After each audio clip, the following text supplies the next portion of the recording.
एकटा भोले बाबा के भक्त बाबा की सवारी बसहा से अपन दुखक व्यथा सुना रहल आए। तो आओ हम मोहन प्यारे एहि गीत के माध्यम से अपने सबके सुनाबी बसहा भक्त के संवाद। बसहा दौड़ल दौड़ल जाओ सामद भोला से सुनाओ, बसहा दौड़ल दौड़ल जाओ सामद भोला से सुनाओ। चाकर रखता त हम तैयार छी, हम त जन्मे से बैसल बेकार छी, हम त जन्मे से बैसल बेकार छी। बसहा दौड़ल दौड़ल जाओ सामद भोला से सुनाओ।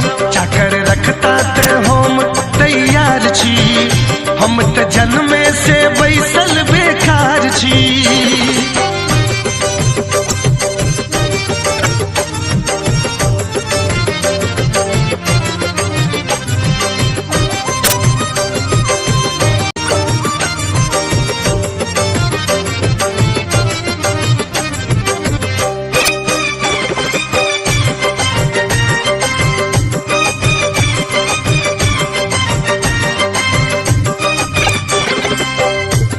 नित उठी फूल तोरी लायब, जे जे कहता से टहल बजायब।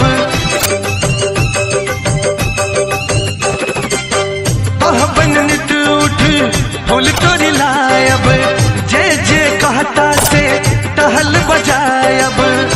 खबर जल्दी से लाओ नहीं देरी लगाओ, चाकर रखता ते हम तैयार छी, हम त जन्मे से बैसल बेकार छी।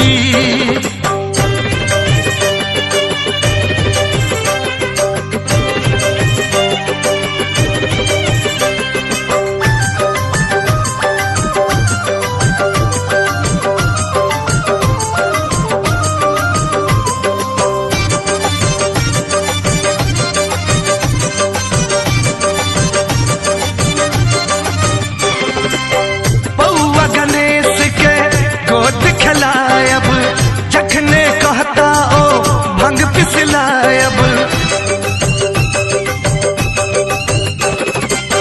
बउआ गणेश के गोद खिलायब, जखने कहता ओ भंग पिसलायब। हाल हमरो सुनाओ बात हमरो बताओ, चाकर रखता ते हम तैयार छी, हम त जन्मे से बैसल बेकार छी।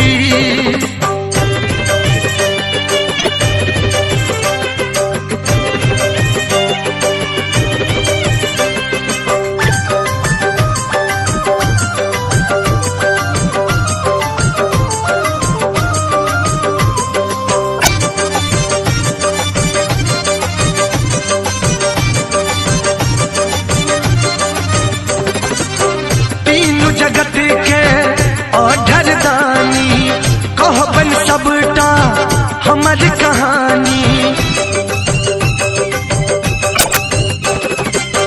तीन जगत के ओढ़र दानी कहबन सबटा हमर कहानी।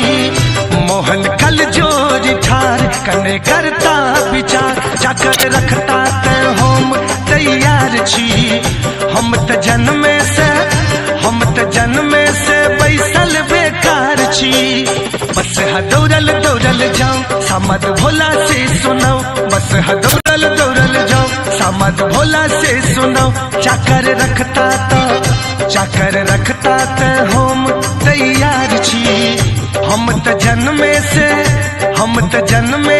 बैसल बेकार छी, हम त जन्मे से बैसल बेकार छी, हम त जन्मे से बैसल बेकार छी, हम त